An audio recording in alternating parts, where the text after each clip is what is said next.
Hello guys, welcome back to the channel and this is your boy right on the drop. At sa video na to ay magro-road bike muna tayo dahil medyo hindi ko feel na mag mountain bike. At yun nga, bumabalik lang ako sa dati kong pinanggalingan. This is how it go.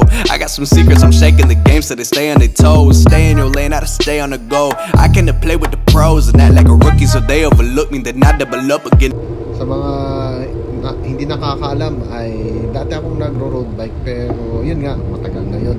At na-decide ko na mag-road bike ngayon dahil medyo naboboring na rin ako na mag-mountain bike.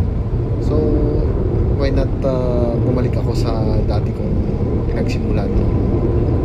Hindi pa ako gaano nag-mountain bike. At yun nga, yung parati kong ginagawa is long ride. So yung lumang road bike yung ginagamit ko noon. At ewan ko kung saan na napunta yung road bike na yun. Pero yun nga, trade in ko siya ng isang desktop na medyo luma pero okay pa naman. At nagamit ko na rin ng may katagalan na rin. At sa price value ng bike ko at itong PC na pinag-trade inan ay okay naman. At fair naman yung pang-trade namin dalawa. So anyway, itong araw na to ay yun nga, road bike ako kasama itong mga nakilala kong mga road bike. At and then nung isang linggo pa ako niyayaya na mag-road bike, parang wala akong mood na mag-road bike noon. So sabi ko sa susunod na lang sasama ko. So susunod na yun ay itong araw na to. At yun, sabi nila chill lang pero yung chill nila hindi naman pala chill. Kainis talaga mga to. Yung chill nila parang banatan, birit eh. Kahit pa paano nakakasabay pa rin naman tayo sa kanila. At yun nga, hindi nila din ako maiwan pero naiwan pa rin ako sa akyatan dahil din sa may masakit sa tuhod ko. Ewan ko ba kung ano yung nangyari sa tuhod ko. Basta kada tumatayo ako parang may naiipit na ugat, kaya hindi rin ako makabirit sa akyatan. Yan ako, kahit pa paano ay nakakasunod pa rin ako sa kanila. Hindi ako naiiwan. Yun nga, salamat sa pagtangkilik dito sa video natin. At maraming salamat sa panonood. At huwag kakalimutan na i-like itong video natin. At share na rin kung gusto nyo i-share. Malaking tulong na rin sa akin na i-share ninyo itong video natin. At sa ulitin, maraming salamat. At enjoy the video.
castle at isang landmark dito sa Inuyama City. At yun nga, dito kami napadaan. Akala ko may pupuntahan kaming iba, pero iikot lang pala kami dito. So yun, may part dito na pinagbabawal na gawin o delikadong gawin isang siklista. At yun nga, makikita nyo sa part na to kung ano yung binabanggit ko na yun. At konting baybay lang ng video at makikita nyo kung ano yun. So dito na part, isa dito, may pagkakamali ako dito. Hindi ko pinagbigyan kaagad yung sasakyan. Kung napapansin nyo ay dumiretso ako kaagad na hindi ko pinansin yung sasakyan. Kaya kung dito napansin nyo pumarurot kaagad. Dahil nga, yun nga, nauna na sana yung sasakyan sa amin.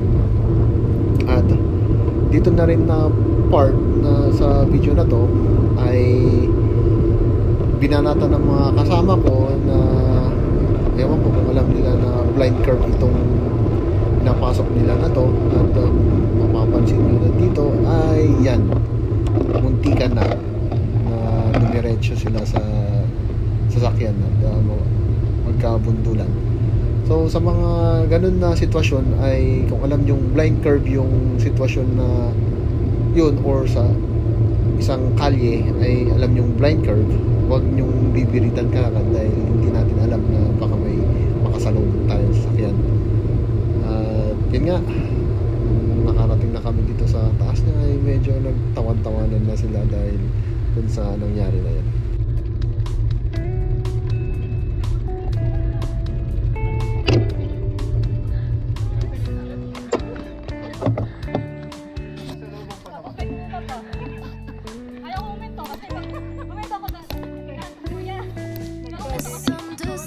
So ito pala yung mga nakasama ko sa ride nung isang araw na yun. At dito nag-pictorial kami sa tabi ng lake.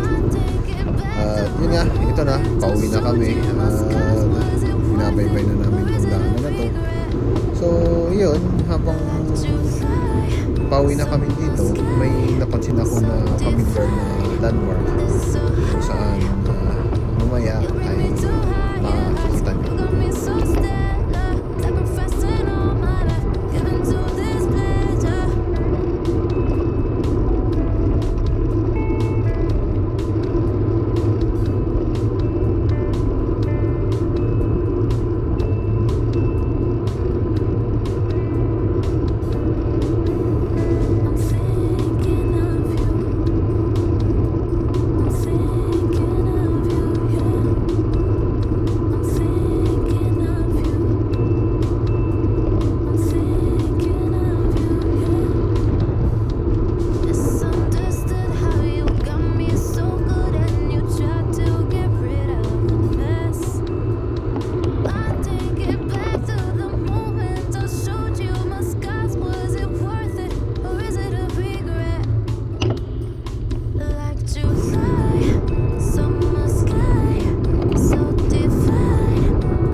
Na pala yung part na sinasabi kong familiar sa akin na landmark. At ito yung kulay pula na tulay na yan. Kung napapansin nyo sa right side, may papasok dyan na daanan. Yung papasok dyan, yan yung banda kung saan kami nagra-ride. Yung bundok dito sa right side. At yun nga, tama yung inala ko, itong pulang bridge na to, yung landmark na familiar sa akin. At yung mga kasama namin ay nauna na at medyo naiwanan kami dito dahil yun nga, nagsa-sightseeing pa kasi si Kuya dito. Okay lang naman, pauwi na rin naman kami. So yun, dito pala dito dito sa right side na ito, nakita ko na naman pala yung mga dalawang Hapon na naka e-bike, mag-asawa. Pupunta sila dun sa may bandang temple. Kakainis talaga yung chainring ng bike ko dito. May tama na pala yung chainring ko, may parang konting bend siya, kaya kung naririnig nyo yung part na parang may sumasagi, yun yung chainring. May part na kasi na nayupi, kaya yung nangyayari kapag pinipedal mo, yung chain mismo is sumasayad dun sa may bandang front derailleur, at yun yung naririnig parang kumakaskas dyan. Yun nga, sa mga palad hindi natin napalitan yun, at ginamit ko pa rin, at least kahit pa paano naka-ride pa rin ako gamit ito. Pero yun nga, may balak din naman na kung palitan nun, at yun nga, i-reveal ko na lang yun sa susunod na video kung ano yung pinalit ko dun na pyesa. Pero sa ngayon siguro pagtitisan ko muna yung pyesa dito dahil medyo gipit tayo ngayon na stop muna sa upgrade. Sa susunod na lang pag may budget na.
Part na to ay nagkasalubong yung dalawang sasakyan dito at ayaw magpabigay yung kulay blue. So ang nangyari ay medyo pinilit nung driver ng kulay puti na sasakyan at yun nga, nakatusok. Pero itong driver ng kulay blue parang siya pa yung galit. Ay, wala tayong magagawa. Hindi sa minamalit natin yung mga driver na babae, pero yun nga, karamihan kasi ng mga Haponesa na driver walang alam kundi start and go lang. Yun nga, yung pinaka worst na mga driver dito sa Japan ay yung mga matatanda, which is sila yung number 1 ng cause ng accident dito sa Japan. Dahil dyan ay maraming namamatay at nasasagasaan nila maski mga bata na naglalakad na pauwi. Yun nga, marami na rin nabalita na ganyan, kaya hanggat maaari is hinay-hinay lang tayo at tignan din natin yung mga palitin natin, maging alerto tayo sa mga nangyayari. Pero yun nga, hindi natin alam kung ano yung mangyayari sa hinaharap, kaya doble ingat na lang tayo sa pag-ride.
akala ko uwi na kami dito sa part na to. At yun nga, may stopover pa pala silang pupuntahan dito. At yun nga, akala ko patad lahat. Yun pala, patagilid, hayop, pakyat pala tong stopover na pupuntahan. Yun tuloy, natuluyan yung sakit ng tuhod ko dito. Pero okay lang, enjoy naman yung pag-aakyat. At hinay-hinay lang naman ako dahil medyo may nararamdaman ako sa tuhod ko dahil dun sa last na ride ko nung nakarang araw, may konting semplang ako at tumama yung tuhod ko sa bato, kaya medyo may nararamdaman akong sakit sa tuhod ko. Kaya hindi ako nakasabay sa kanila dito sa akyatan at hindi ko rin banat sa akyatan yung baka ko dahil nananakit yung tuhod ko. Kaya hinay-hinay lang yung pag-akyat ko dito.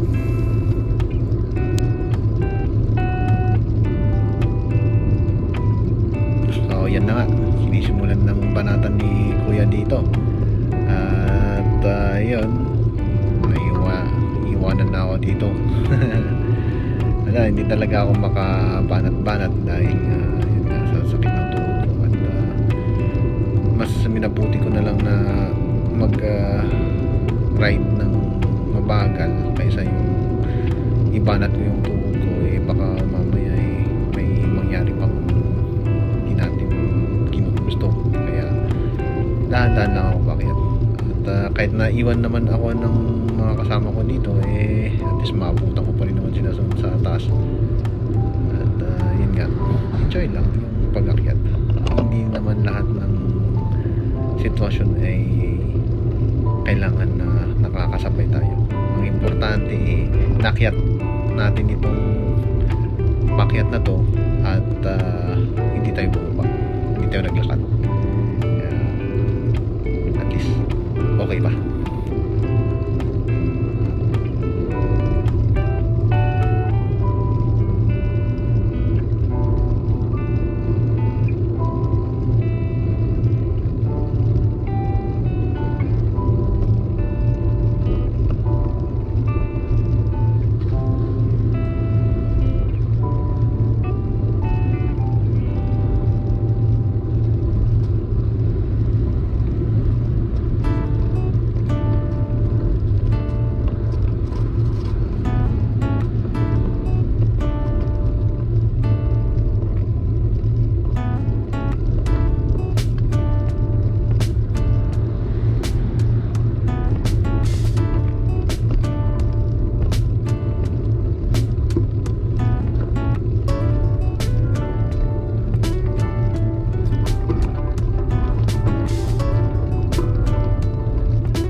Stopover pala na to na pinuntahan namin. Dito pala yung entrance ng Little World na amusement park. So matagal ko nang gustong pumasok sa amusement park na to, pero yun nga, sa mga palad hindi pa rin tayo nakakapasok at ito pa rin yung first time na nakapunta ako dito sa part na to. At yun nga, hindi na rin naman kami pumasok dito dahil nakabike lang kami at sa tingin ko walang parking ng bike dito. At yun, naka cycling shorts at cycling jersey na rin kami, kaya hindi rin kami pumasok dito. So, ito na yung pawing part namin at pagpasensya na yung quality ng video dahil sinend lang sa akin to. At yun nga, kung napansin nyo ay bumalat na ako dito dahil uwing-uwi na talaga ako. At yun nga, dito ko na rin tatapusin yung video at maraming salamat sa panonood at ride safe, stay safe. Thank you.